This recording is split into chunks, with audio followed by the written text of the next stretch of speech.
오늘도 새 하루가 시작되었습니다.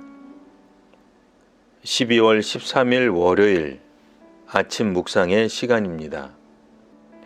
오늘 우리에게 주시는 하나님의 말씀은 구약 성경 사사기 21장 1절에서 12절까지 말씀입니다.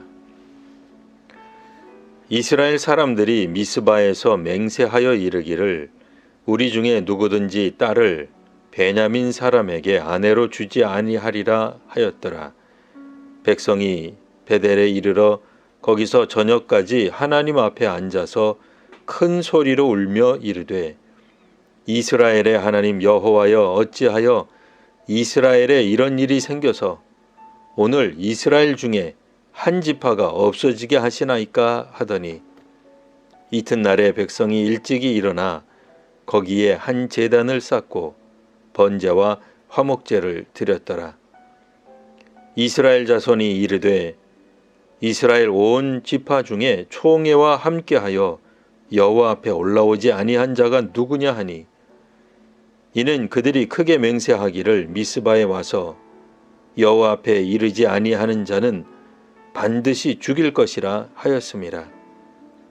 이스라엘 자손이 그들의 형제 베냐민을 위하여 뉘우쳐 이르되 오늘 이스라엘 중에 한 지파가 끊어졌도다. 그 남은 자들에게 우리가 어떻게 하면 아내를 얻게 하리요? 우리가 전에 여호와로 맹세하여 우리의 딸을 그들의 아내로 주지 아니하리라 하였도다. 또 이르되 이스라엘 지파 중 미스바에 올라와서 여호와께 이르지 아니한 자가 누구냐 하고 본즉 야베스 길르앗에서는 한 사람도 진영에 이르러 총회에 참여하지 아니하였으니 백성을 계수할 때에 야베스 길르앗 주민이 하나도 거기 없음을 보았습니다. 회중이 큰 용사 12,000명을 그리로 보내며 그들에게 명령하여 이르되 가서 야베스 길르앗 주민과 부녀와 어린아이를 칼날로 치라. 너희가 행할 일은 모든 남자 및 남자와 잔 여자를 진멸하여 바칠 것이니라 하였더라. 그들이 야베스 길르앗 주민 중에서 젊은 처녀 400명을 얻었으니 이는 아직 남자와 동침한 일이 없어 남자를 알지 못하는 자라. 그들을 실로 진영으로 데려오니 이곳은 가나안 땅이더라. 아멘. 이스라엘 사람들과 동족 베냐민 지파와의 전쟁은 결국 11지파 연합군의 승리로 끝이 났습니다.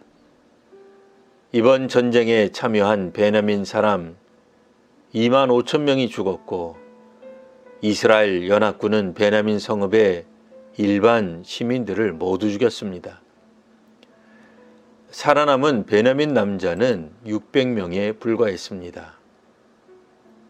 이스라엘 사람들은 미스바에 모여 누구든지 베냐민 사람에게 딸을 아내로 주지 않기로 하나님 앞에 맹세를 합니다. 이로써 레위인이 사랑한 한 여인의 죽음에 대한 피해 복수가 이루어졌습니다. 그리고 범죄자들을 감싼 베냐민 지파의 멸족을 눈앞에 두게 되었습니다. 억울한 죽음에 대한 보복은 어느 정도 타당할 것입니다. 하지만 그 한 사람의 죽음에 대한 대가가 이스라엘 연합군 4만 명과 베냐민 군인 25,000명이 사망하고 그 외에도 무고한 시민이 죽고 결국엔 한 지파의 멸족이라면 너무 처참한 결과가 아닐까 싶습니다. 비록 베냐민 지파 남자가 600명 남아있다지만 그들의 딸들과 결혼을 한다면 그래도 명맥은 어느 정도 유지할 수 있을 것입니다. 그러나 일전에 미스바에서 베냐민 사람들과는 결혼하지 않겠다고 결의한 바가 있기에 베냐민 지파의 멸족은 이제 시간 문제라 할 수 있습니다. 이제 그들이 추구했던 정의 실현이 어떤 현실을 가져왔는지 깨닫게 된 이스라엘 사람들은 그 책임을 하나님께 전가합니다. 그리고는 한 가지 묘책을 냅니다. 지난번 미스바에 모였을 때 출석하지 않은 마을에게 책임을 물어 희생양으로 삼기로 합니다.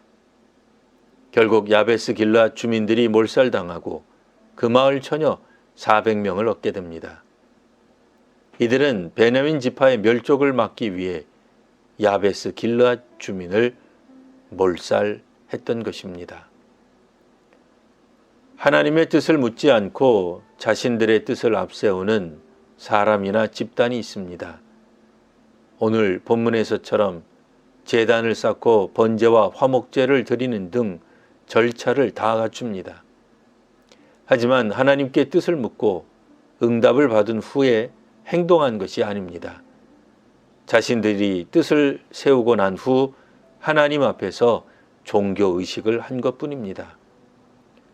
그러니 억울한 죽음을 갚으려면 범죄자들만 잡으면 되는데 범죄자를 수호하는 구조와 사회 구성원 모두를 죽이는 일을 벌이게 됩니다. 분명 그 한 사람은 억울하게 죽은 것이 사실입니다. 어떤 시대, 어떤 사회에서든 그와 같은 일이 있어서는 안 됩니다. 하지만 정의를 세우는 일에 6만 5천 명이 넘는 군인과 그 외 민간인들이 죽게 되었습니다. 베냐민 지파를 포함하여 모든 이스라엘은 이방인과의 결혼이 금지되어 있었습니다. 잘못을 저질렀다고 동족 간의 결혼을 막은 건 그들 자신의 결정이지 하나님의 뜻은 아니었습니다. 하지만 그들은 자신이 한 맹세를 하나님의 뜻보다도 우선시하고 있습니다. 그러다 보니 단지 자신들의 뜻에 적극적으로 참여하지 않았다는 이유로 또 다른 동족을 살해하면서도 정당하다 여깁니다. 자신이 세운 뜻을 마치 하나님의 뜻인 것처럼 삼는 사람들이 있습니다. 성경도 복음도 아닌데 말입니다. 공적 질서를 세우고 정의를 수호하는 것 같으나 그 결과는 처음보다 더 비참하고 처참한 모습입니다. 하나님을 경외하는 지혜가 없는 사회는 공정과 정의가 아니라 공멸로 나아갈 수 있습니다. 믿음의 길을 걷는 사람들은 지금 자신이 뜻하는 바가 자기가 좋아하는 결정인지 하나님의 뜻인지 살펴볼 필요가 있습니다. 기도하겠습니다. 하나님, 처음에는 이스라엘 사람들이 공분했고 의를 세우기 위해 일어났습니다. 하지만 이내 자신들의 뜻을 펼치다 더 큰 화를 자초하고 더 큰 죄를 저지르게 되었습니다. 이 시대에 의사를 결정하는 데 중요한 역할을 하는 이들이 하나님을 경외하게 하옵소서. 특별히 신앙인들이 바르게 믿게 하옵소서. 교회들이 경건의 모양이 아니라 능력을 회복하게 하옵소서. 예수님 이름으로 기도합니다. 아멘.